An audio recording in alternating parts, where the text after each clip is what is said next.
Hi there everyone, this is a ProWorkflow tutorial covering our Freshbooks accounting integration. A few tips off the bat. Freshbooks requires a client company to have an associated email address. Once an invoice has been sent to Freshbooks, any changes made to an invoice in ProWorkflow will not be synced to Freshbooks. Also, an invoice cannot be marked as paid in ProWorkflow until a payment is received and marked as paid in your Freshbooks account. So to get started, log into your ProWorkflow account as normal. Click the Settings button on the main navigation bar and go to Integration Settings on the left navigation bar. Find Freshbooks and click the Connect button. You will then be prompted to log in using your Freshbooks user ID and password. Complete the authorization steps to finish this process. Once authorized, you will be taken to the Integration Setup page. In the Import Settings section, select the default sales tax code that invoices will automatically be assigned to in Freshbooks.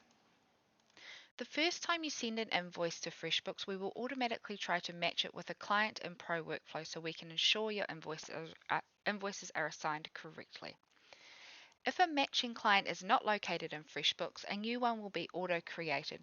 Sometimes you may have a client with a different name in ProWorkflow and Freshbooks, or a client that isn't being automatically matched. You can resolve both of these situations within the integration settings here. Assigning a company or create a new company by clicking here.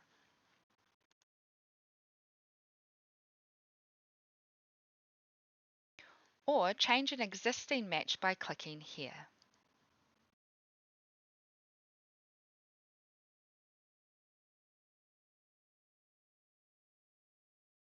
Invoices can be sent to Freshbooks from the Invoices page. Select the invoices you would like to send to Freshbooks by using the checkbox beside each invoice. Then click Send to Freshbooks. A status window will let you know once your invoices have been sent, as well as informing you if there are any problems.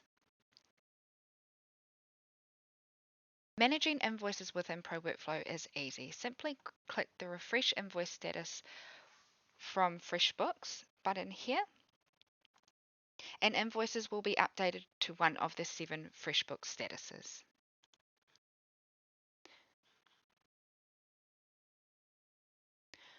One final tip to keep your invoices page clean and tidy.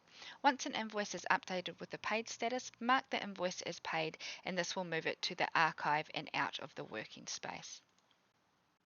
I hope this tutorial has been helpful. Please take a look at our other videos for more information.